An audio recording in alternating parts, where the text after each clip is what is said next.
quand je réfléchis, j'appréhende un rapport de manière négative, je me crée tout un tas de scénarios, je me crée tout un tas de films dans la tête sur ce qui va se passer, comment ça va se passer, et du coup je contrôle complètement. Je me laisse même pas la possibilité que ça se passe bien ou que ça se passe différemment, et surtout je m'ôte la possibilité de pouvoir créer une autre réalité.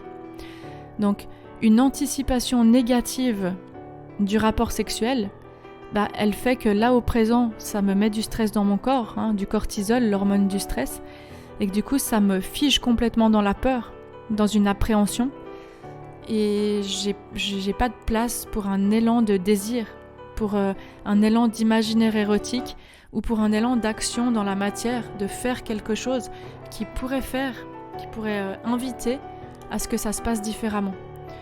Alors il faut savoir que le désir, c'est une anticipation positive d'un rapport charnel.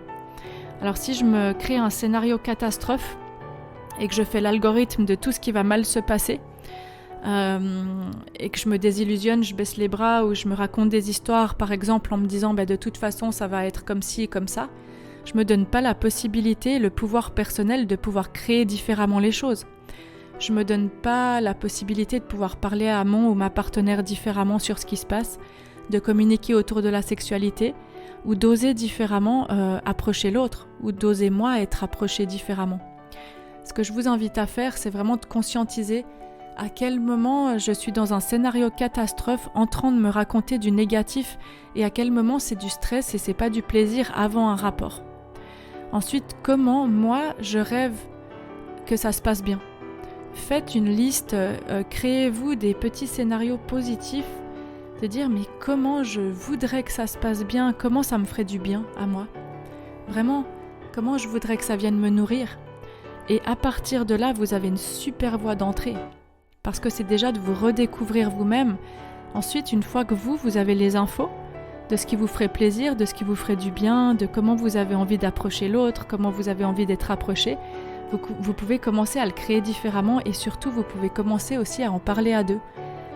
Vous pouvez écrire à l'autre personne ou vous pouvez lui dire « aide-moi, ce truc je sais pas faire, mais je vois bien qu'on n'arrive pas à faire tous les deux et ça serait chouette qu'on arrive à se connecter quand même. » Et du coup, tout simplement, ce que je vous propose, c'est d'identifier à quel moment vous anticipez dans votre esprit de manière négative. Parce que quand vous le faites, ça vous met dans le stress au présent et ça prépare ni votre corps à l'amour, ni votre cœur, ni votre tête. Alors que finalement, si on a envie de connexion charnelle ou sexuelle avec l'autre, on peut aussi faire une préparation qui est positive. J'emménage l'espace si j'ai besoin de mettre des bougies, de la musique, si j'ai besoin de faire ça en prenant plus le temps. Je conscientise et j'ose rêver que ça peut être possible. Je peux le créer dans ma relation.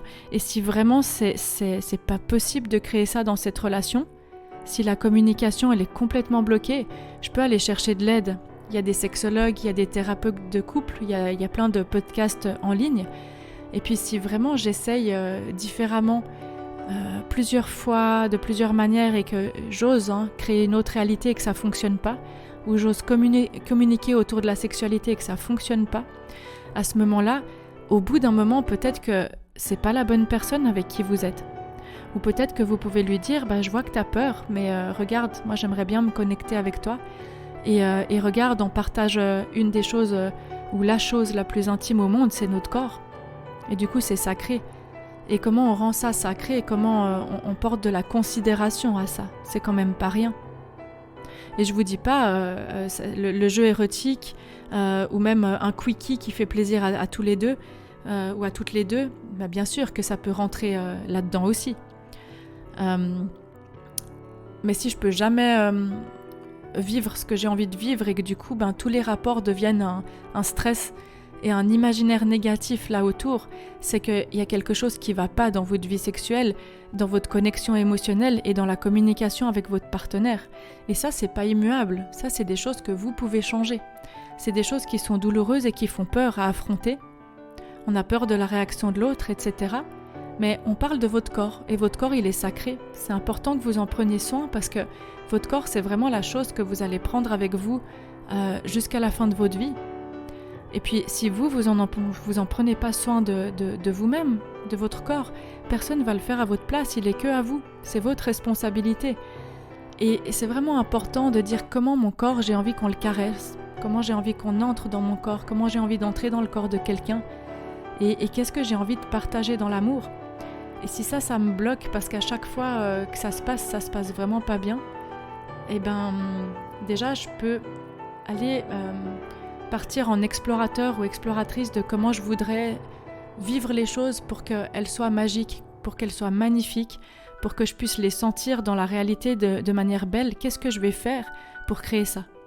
Pour emménager un espace qui soit super beau, super sublime et qui donne envie, qui invite à ça.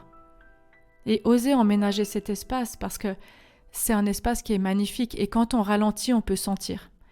Si je ralentis pas et que je me pose pas ces questions, je suis tout le temps en pilote automatique et finalement je suis dans le stress et dans l'urgence et il se passe jamais grand-chose de bien dans le stress et dans l'urgence. Osez ralentir pour sentir de temps en temps et surtout allez vous explorer vous dans comment je veux vivre l'amour. À tout bientôt.